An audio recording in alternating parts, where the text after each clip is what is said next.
സ്കൂളുകളെല്ലാം അടച്ച് വലിയൊരു 50-60 ദിവസത്തേക്കുള്ള ഒരു അവധി കാലഘട്ടത്തിലേക്ക് നമ്മുടെ മക്കൾ കടന്നു ചെന്നിരിക്കുകയാണ്. വളരെയധികം നമ്മളൊക്കെ മനസ്സിലാക്കേണ്ട വിദ്യാർത്ഥികളെ, നമ്മുടെ മക്കളെ, ആൺകുട്ടിയാകട്ടെ പെൺകുട്ടിയാകട്ടെ, അവരുടെ ജീവിതത്തിൽ നമ്മൾ പഠിക്കുവാനും പഠിപ്പിക്കുവാനും പാകപ്പെടുത്തുവാനുമുള്ള സമയമായിട്ടാണ് നമ്മൾ ഈ വെക്കേഷൻ കാലഘട്ടത്തെ, അവധി സമയത്തെ നമ്മൾ കണക്കാക്കേണ്ടത് എന്നാണ് നമ്മൾ ആദ്യമായി അറിയേണ്ടത്.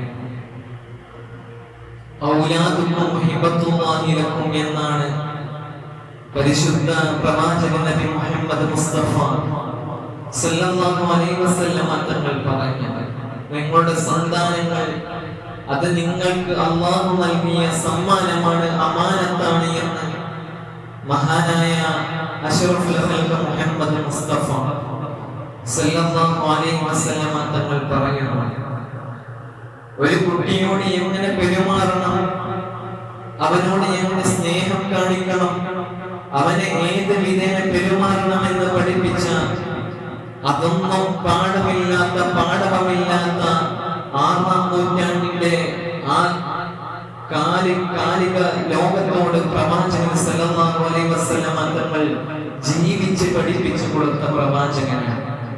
ഒരിക്കൽ ഒരു ആവാമിയുടെ മുന്നിൽ മഹാനായ പ്രവാചകൻ സല്ലല്ലാഹു അലൈഹി വസല്ലം തങ്ങൾ ഒരു കൊച്ചുകുട്ടിയെ ചുംബിച്ചപ്പോ ആ സമയത്ത് ആ ആവാമി നബി സല്ലല്ലാഹു അലൈഹി വസല്ലം തങ്ങളോട് പറയുന്നുണ്ട്, നിങ്ങൾ ലോകത്തിന്റെ പ്രവാചകനാണ്, വമാ അർസൽനാക ഇല്ലാ റഹ്മത്തൻ ലിൽ ആലമീൻ എന്ന് അല്ലാഹുവിന്റെ വിശുദ്ധമായ ഖുർആൻ നിങ്ങളെ കുറിച്ച് പ്രഖ്യാപനം നടത്തിയ ഒരു പ്രവാചകനാണ് നിങ്ങൾ ഒരു കുട്ടിയെ ചുംബിക്കുകയോ, എനിക്ക് 11 കുട്ടികൾ ഉണ്ടായിട്ട് ഞാൻ ഇന്നേ വരെ ഒരു കുട്ടിയെ പോലും ചുംബിക്കാത്തവനാണ് എന്ന് ഒരു കുട്ടിയെ ചുംബിച്ച പ്രവാചകൻ നബി മുഹമ്മദ് മുസ്തഫ സല്ലല്ലാഹു അലൈഹി വസല്ലം തങ്ങളോട് ഒരു ആറാബി പറയുകയാണ്.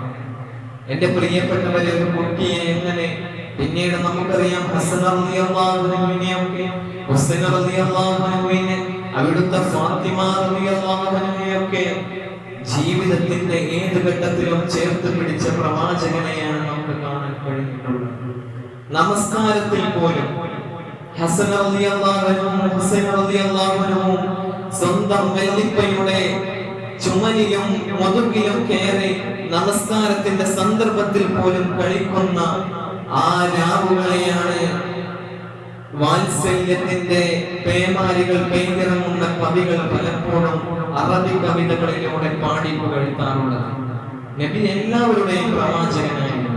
കുട്ടികളുടെ, വൃദ്ധരുടെ, സ്ത്രീകളുടെ, ആലംബഹീനരുടെ എല്ലാവരുടെയും പ്രവാചകനായാണ് ലോകം എണ്ണിയിട്ടുള്ളത്. അതുകൊണ്ട് നമുക്കെല്ലാം ഉത്തരവാദിത്വമുണ്ട്. ഈ മക്കൾ നമ്മുടെ അമാനത്താണ്. ഒരാളും നാളെ രക്ഷപ്പെടുകയില്ല. ഈ മക്കളുടെ ഭാവിയെ നമ്മൾ ആ വിധി പറഞ്ഞതിന് ശേഷമല്ലാതെ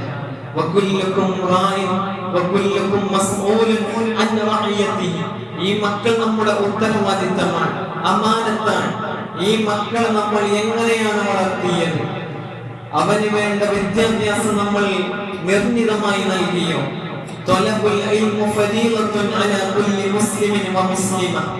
ഇവിടെ സ്ത്രീകൾക്കും അതുപോലെ പുരുഷനും ഒരുപോലെ വിദ്യാഭ്യാസം നൽകണമെന്നാണ് ഇസ്ലാം പറഞ്ഞത്. അത് സ്ത്രീകൾക്ക് ഒഴിവല്ല, അതുപോലെ പുരുഷനും ഒഴിവല്ല. എല്ലാവർക്കും തുല്യമായി മതബോധം, ധാർമ്മിക ബോധം, വൈജ്ഞാനിക ചിന്ത നൽകണമെന്ന് അള്ളാഹുവിന്റെ വിശുദ്ധമായ ഇസ്ലാം നിഷ്കർഷിക്കുകയാണ്. അതുകൊണ്ട് ഒന്നാമതും രണ്ടാമതും മൂന്നാമതും ഉത്തരവാദിത്വം അത് രക്ഷിതാവിനാണ്. അതൊരു പക്ഷേ പിതാവായിരിക്കാം, അല്ലെങ്കിൽ മാതാവായിരിക്കാം. നമുക്കൊക്കെ അറിയാം, മദ്രസയിലും സ്കൂളിലും ഫീസ് ചേർക്കുന്ന സന്ദർഭത്തിൽ ഫാദറിന്റെ നെയിം ചോദിക്കാറുണ്ട്, രണ്ടാമത് മദറിന്റെ നെയിം ചോദിക്കാറുണ്ട്.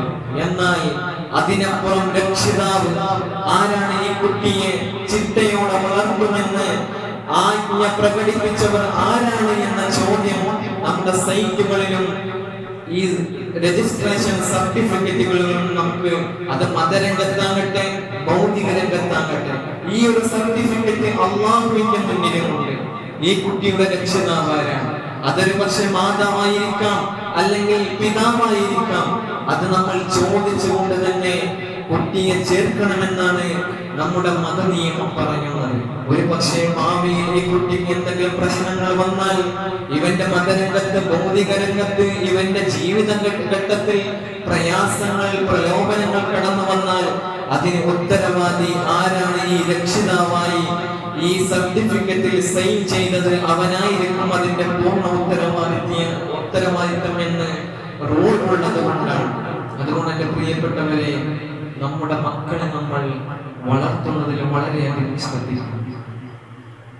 വിശുദ്ധമായി ഖുർആനിൽ എത്രയോ ചരിത്രങ്ങൾ പറയുന്നു.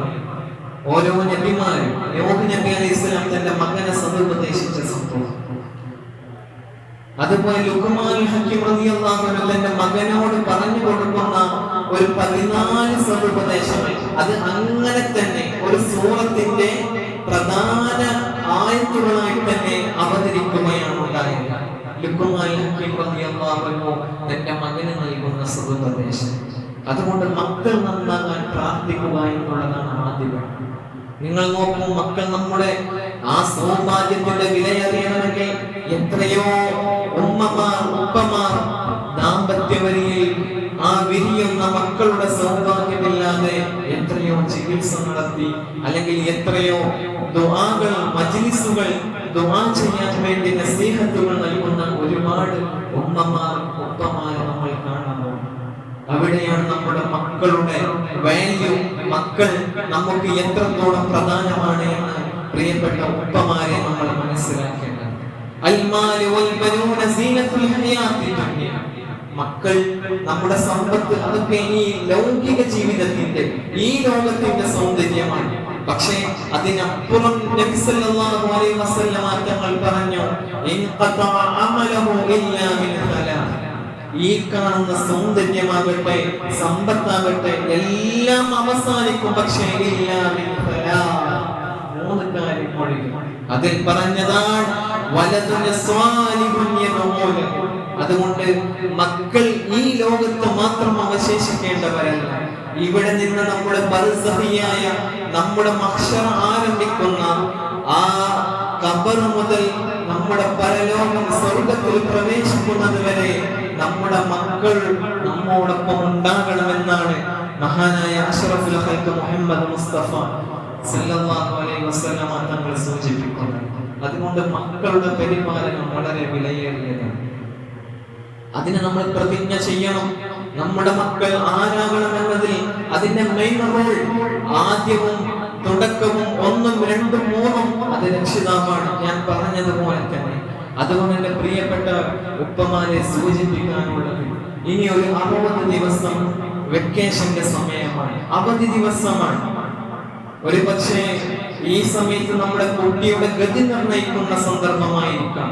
സ്മാർട്ട് ഫോണുകളും അതുപോലെ അവരുടെ കൂട്ടുകെട്ടൊക്കെ എങ്ങനെ അതിനെ ഗമിച്ചുകൊണ്ടായിരിക്കും ഇനി അവരുടെ അധ്യയന വർഷം ആരംഭിക്കുക.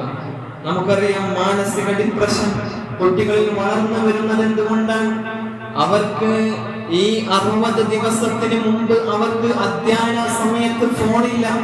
അവർ വെറും സ്മാർട്ട് ക്ലാസുകൾ അഭിമുഖീകരിക്കുകയാണെങ്കിൽ പോലും ഒരു പക്ഷേ അവർ ഈ സ്മാർട്ട് ഫോണിന്റെയോ അല്ലെങ്കിൽ സോഷ്യൽ മീഡിയയുടെയോ ഒരു ലാഞ്ചനയില്ലാതെയാണ് വളരുന്നത്. എന്നാൽ പിന്നീട് നമ്മൾ ഈ 60 ദിവസം പിന്നീട് കുട്ടികളെ ഫോണിനായി ഇങ്ങനെ വളർത്തി വരുമ്പോൾ, അല്ലെങ്കിൽ വെറും ഫുട്ബോൾ കളിയും അതുപോലെ കവലകളിലും ഇരിക്കുന്ന ഒരു തരം പ്രവണതകൾ മാറ്റി അങ്ങനെ വളർന്നു വരുമ്പോൾ പിന്നീട് നമുക്ക് ഒരു അധ്യയന വർഷം വരാനുണ്ട്. അധ്യയന വർഷം വരാനുണ്ട്. അവിടെയാണ് നമ്മൾ വാപ്പൊളിക്കുന്ന സന്ദർഭം ഉണ്ടാവുക. പലപ്പോഴും ടീച്ചേഴ്സ് വിളിച്ചു പറയും, കുട്ടിക്ക് ക്ലാസ്സിൽ ശ്രദ്ധിക്കാൻ കഴിയുന്നില്ല. എന്താണ് കാരണം? ആ സമയം വരെ സ്മാർട്ട് ഫോണിന്റെയും റീൽസുകളുടെയും അടിമകളായി നമ്മുടെ കുട്ടികൾ മാറിയെന്നാണ്. പരിശുദ്ധമായ ഇസ്ലാമിന്റെ ഒരു പ്രഖ്യാപനം തന്നെയുണ്ട്. 40 ദിവസം ഒരാൾ ഒരു കാര്യത്തിൽ മുഴുകുകയാണെങ്കിൽ അവൻ അതിൽ അടിമയായി തീരുമെന്നാണ്. അത് ഏത് കാര്യമാണെങ്കിലും. അതുകൊണ്ടാണ് പണ്ഡിതന്മാർ പറയാറുള്ളത്, ഒരു മനുഷ്യൻ ഒരു സുഫി 40 ദിവസം ഒരു ഭാഗത്തിരുന്ന് നമസ്കരിക്കുകയാണെങ്കിൽ അത് അവന്റെ സ്ഥലമായി മാറിയിട്ടുണ്ടാകുമെന്നാണ്. കാരണം പിന്നീട് അവൻ തുടർച്ചയായി വരുന്നവനായിരിക്കുമെന്നാണ്. അതുകൊണ്ട് രക്ഷിതാക്കളെ നമ്മൾ ശ്രദ്ധിക്കണം. നമ്മുടെ മക്കൾ നമ്മുടെ അമാനത്താണ്. ഈ 60 ദിവസത്തോളം നമ്മുടെ മക്കൾ എങ്ങനെ വളരുന്നു എന്നതിനെ പ്രൊവൈഡ് ചെയ്തുകൊണ്ടായിരിക്കും നമ്മുടെ പ്രൊഡക്റ്റുകൾ വളർന്നു വരുന്നത്. അള്ളാഹു കാത്ത് രക്ഷിക്കണം. അതുകൊണ്ട് ഈ 60 ദിവസങ്ങൾ വളരെ പ്രധാനപ്പെട്ടതാണ്.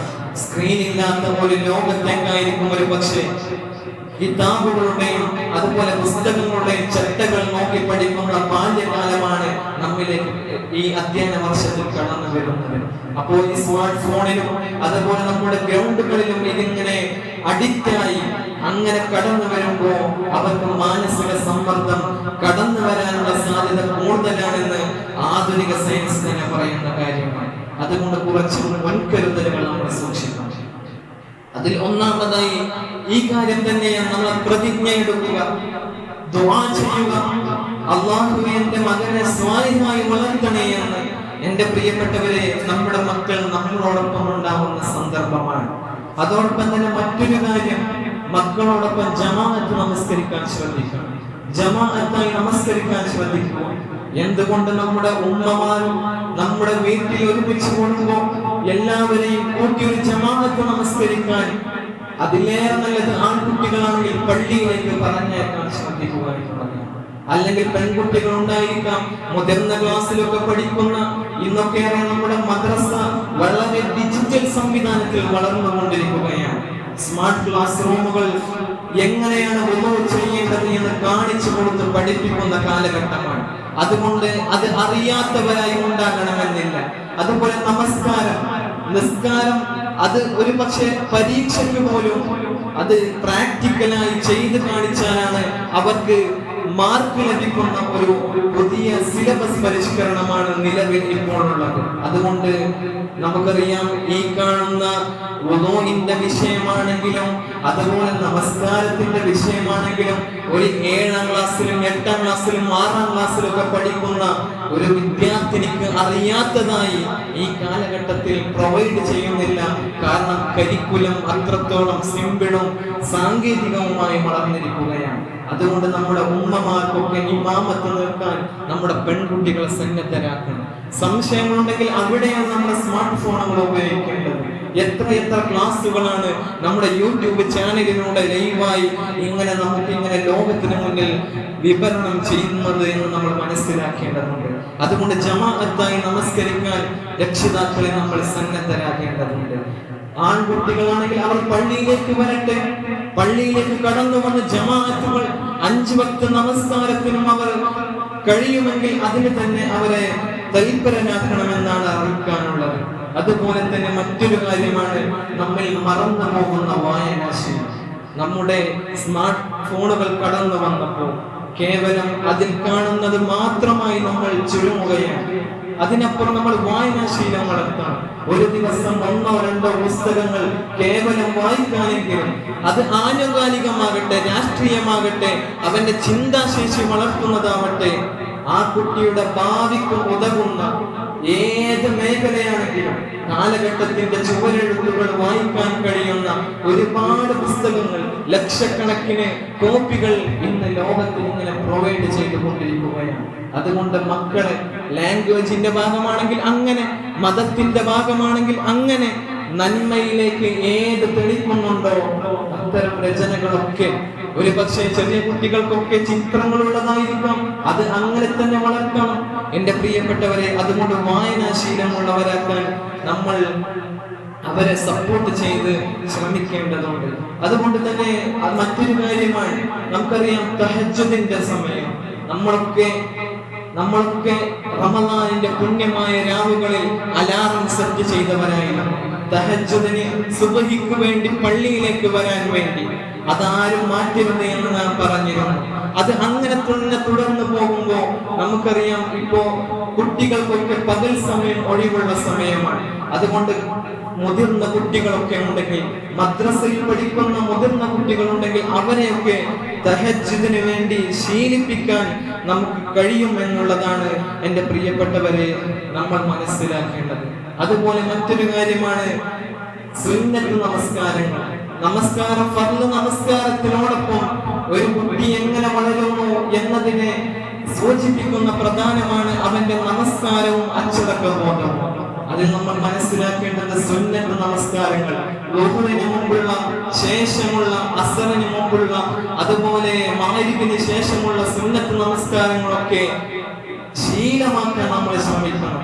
പലപ്പോഴും നമ്മുടെ ഈ വളർന്നു വരുന്ന തലമുറ 5 വക്ത് നമസ്കാരം എന്ന് പറഞ്ഞാൽ അത് മാത്രമേ ഉള്ളൂ എന്ന് ചിന്തിച്ചു പോകുന്ന ഒരു കാലഘട്ടമാണ്. എന്നാൽ അതിനപ്പുറം വളരെ പ്രതിഫലാർഹമായ സുന്നത്ത് നമസ്കാരങ്ങളെ നമ്മുടെ മക്കൾക്ക് ശീലിപ്പിക്കണം. ദുഹാ നിസ്കാരം പോലെ, തഹജ്ജുദ് നമസ്കാരം പോലെ, അങ്ങനെ ഒരു പുതിയ ഒരു ചിന്തയും ശേഷിയും കൊടുത്തിട്ടായിരിക്കണം എൻ്റെ പ്രിയപ്പെട്ടവരെ നമ്മൾ ഈ അവധിക്കാലത്തെ വിനിയോഗിക്കേണ്ടത് എന്ന് നാം സാന്ദർഭികമായി സൂചിപ്പിക്കുകയാണ്. പലപ്പോഴും ഈ ഇൻസ്റ്റഗ്രാമിലും അതുപോലെ റീൽസുകളിലും മതത്തിനെ ചോദ്യം ചെയ്യപ്പെടുന്ന പല പ്രഖ്യാപനങ്ങൾ, പല കോട്ടിങ്ങുകൾ, അതൊരു പക്ഷേ നമ്മുടെ വളർന്നു വരുന്ന ഈ കുട്ടിയുടെ ചിന്തകളിലേക്കെങ്ങാനും അത് പ്രവേശിച്ചാൽ അവരുടെ ചിന്തയിൽ അത്തരം ചിന്തകൾ വളർന്നു വരികയും പരിശുദ്ധമായ ഇസ്ലാമിനെയും നമ്മൾ പാരമ്പര്യമായി ഈ ലോകത്ത് നിലനിന്ന് പോന്നിരുന്ന മാലമൗലിദുകളൊക്കെ തച്ചുടക്കുമാർ നമ്മുടെ ഒരു പുതിയ തലമുറ ഇവിടെ പ്രത്യക്ഷപ്പെടും. അതുകൊണ്ട് സൂക്ഷിക്കേണ്ടത് നമ്മളാണ്. വളരെയധികം നമ്മൾ ശ്രദ്ധിക്കണം. ഈ കാലഘട്ടത്തിലൊക്കെ നമ്മൾ വളരെയധികം ആ കാര്യത്തിൽ ആഹോരാസ്ത്രം ശ്രമിക്കണമെന്നാണ് സാന്ദർഭികമായി സൂചിപ്പിക്കാനുള്ളത്. എന്റെ പ്രിയപ്പെട്ടവരെ, മറ്റൊരു കാര്യമാണ് തർബിയത്ത് എന്ന് പറയുന്നത്. തർബിയത്ത് ചെയ്യാൻ, ഒരു കുട്ടി തെറ്റിലേക്ക് പോകുമ്പോൾ മോനെ അത് ചെയ്യാൻ പാടില്ലാത്തതാണ്, നീ മദ്രസയിൽ ഇങ്ങനെയല്ല പഠിച്ചത്, അത് ചെയ്യരുത് എന്ന് നല്ല രീതിയിൽ ഗുണദോഷിക്കുന്ന പിതാവാകാൻ എന്റെ പ്രിയപ്പെട്ടവരെ നമ്മൾ ശ്രമിക്കണം. ഖുർആനിൽ എത്രയോ ഭാഗത്ത് അങ്ങനെ പറയുന്നുണ്ട്. പ്രവാചകന്മാർ തന്റെ മകനെ ഉപദേശിക്കുന്ന സന്ദർഭം. മഹാനായ നൂഹ് നബി അലൈഹിസ്സലാം 950 വർഷമാണ് തന്റെ സമുദായത്തെ, തന്റെ സമൂഹത്തെ ഇസ്ലാമിലേക്ക് വേണ്ടി ക്ഷണിച്ചത്. എന്നിട്ടോ തന്റെ മകനായ കൻആന് പോലും ഇസ്ലാമിലേക്ക് കടന്നു വന്നില്ല എന്നുള്ളത് അത് അങ്ങനെ തന്നെ വിശുദ്ധമായ ഖുർആൻ പ്രഖ്യാപിക്കുന്നു. എന്നാലോ ആ സമയത്ത് അല്ലാഹുവിന്റെ വിശുദ്ധമായ ഖുർആൻ തന്നെ പറയുന്നുണ്ട്, നബിയെ, എങ്കിലും നിങ്ങൾ അവരുടെ പാഠത്തിൽ നിന്ന് രക്ഷപ്പെട്ടത് എന്തുകൊണ്ടാണെന്ന് വെച്ചാൽ താങ്കൾ ആ മകനെ തർബിയത്ത് ചെയ്തു എന്നുള്ളത് കൊണ്ടാണ്. കൻആൻ മുങ്ങി മരിച്ചു, അദ്ദേഹം അവിശ്വാസിയാണ്. പക്ഷേ എങ്കിലും പിതാവായ നൂഹ് നബി അലൈഹിസ്സലാം അവസാനം പോലും ആ മുങ്ങിത്താഴുന്ന ആ മകനെ നോക്കിയിട്ട് സആവി ഇലാ ജബലിൻ യഅസിമുനി എന്ന് പറയുന്ന മകനോട്, പൊന്നുമോനെ, ഞങ്ങളെ കപ്പലിൽ കയറണം, രക്ഷപ്പെടാനുള്ള അവസാന കപ്പലാണ്, ഇനി ഒരു കപ്പൽ വരാനില്ല, നീ രക്ഷപ്പെടു എന്ന് പറഞ്ഞപ്പോ സആവി, ഞാൻ അഭയം കൊണ്ടുകൊള്ളാം, ഇലാ ജബലിൻ യഅസിമുനി, ഞാൻ എന്നെ ആരാധിക്കുന്ന ആ പർവ്വതത്തിന്റെ മുകളിൽ കയറി ഞാൻ രക്ഷപ്പെടാമെന്ന് അഹങ്കാരത്തിന്റെ ഉച്ചസ്ഥലത്തോടെ പ്രഖ്യാപിച്ചപ്പോഴും മഹാനായ നൂഹ് നബി അലൈഹിസ്സലാം സങ്കടപ്പെട്ടില്ല എന്നതിന്റെ കാരണം എന്റെ കുറവല്ല, ഞാൻ പറഞ്ഞത് അവസാന ശ്വാസം വരെ മകനെ തർബിയത്തിലേക്ക് ക്ഷണിച്ചതാണ്. പിന്നെ അവനായി, അവന്റെ പാഠമായി. പക്ഷേ ഈ ഒരു തർബിയത്തിലെങ്കിലാണ് രക്ഷിതാക്കളെ നമ്മൾ അള്ളാഹുവിന്റെ മുന്നിൽ, ചോദ്യത്തിന്റെ മുന്നിൽ നിസ്സംഗരായി നിൽക്കേണ്ടി വരിക. അള്ളാഹു കാത്തു രക്ഷിക്കണം. നോക്കൂ നിങ്ങൾ, ഖുർആനിൽ അങ്ങനെയാണ് പറയുന്നത്. മഹാനായ ഇബ്രാഹിം നബി അലൈഹിസ്സലാം വസിയത്ത് ചെയ്യുകയാണ് ബിബനീഹി, തന്റെ മകനോട്. ഇബ്രാഹിം നബി അലൈഹിസ്സലാം ഇസ്മായിൽ നബിയോട്. രണ്ടും പ്രവാചകരാണ്.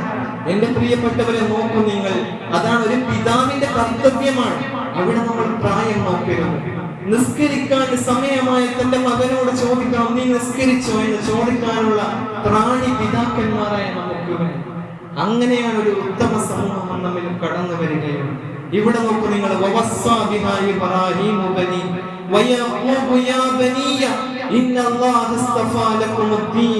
പൊന്നുമോനെ, സ്വന്തം മകനോട് ഉപദേശിക്കുന്ന വളരെ മനോഹരമായ സന്ദർഭം.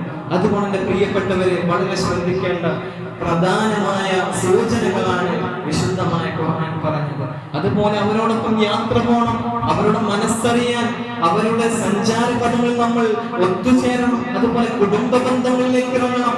ഇതൊക്കെ നമ്മൾ ശ്രദ്ധിക്കേണ്ട കാര്യമാണ്. മകനോടൊന്ന് ചോദിച്ചു നോക്കൂ നിങ്ങൾ, നമ്മുടെ തലമുറകൾ അല്ലെങ്കിൽ കുടുംബത്തിൽ തന്നെ അമ്മായി മൂത്തമ്മ വഴി ഒരുപക്ഷെ നമ്മുടെ മക്കൾക്ക് അറിയാതെ പോകുന്ന ഒരു യുവൻ ജനറേഷനാണ് നമ്മൾ കടന്നു വരുന്നത്. അതുകൊണ്ട് ബന്ധങ്ങളിലേക്ക് നമ്മൾ ഇറങ്ങിച്ചെല്ലണം, നമ്മുടെ കുടുംബ ബന്ധങ്ങളിലേക്ക് ഇറങ്ങിച്ചെല്ലണം. ഒഴിവ് സമയം നമ്മൾ ഉണ്ടാക്കിയെടുക്കണം.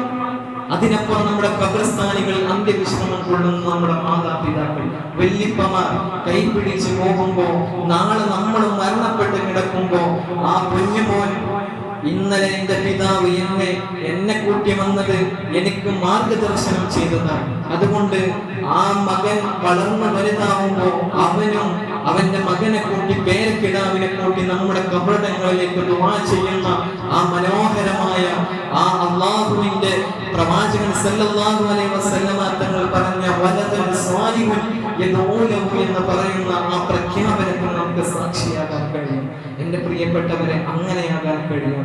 അല്ലാതെ വെറും കാൽപന്ത് കളിയിലും ഫോണിലും അങ്ങനെ തന്നെ കവലകളിലും ഇങ്ങനെ ഇരിക്കുന്ന സമയം കഴിഞ്ഞ് ഈ 10-60 ദിവസം എന്ത് ചെയ്തു എന്ന് ചോദിച്ചാൽ ഒന്നുമില്ലാത്ത ഒക്കെ ഡിപ്രഷനും അഡിഷനുമായി, പിന്നെ ഫോണും ഇൻസ്റ്റഗ്രാമും ഗെയിമുകളിലും അഡിഷനായി കഴിയുന്ന ഒരു തലമുറയെ വളർത്തിയെടുത്താൽ അതിന്റെ പാതകം ഏറ്റേണ്ടത് നമ്മൾ കബറിൽ കിടക്കുമ്പോൾ നമുക്ക് സ്വൈരമില്ലാത്ത ഒരു സമയമായിരിക്കും. അല്ലാഹു കാത്ത് രക്ഷിക്കട്ടെ.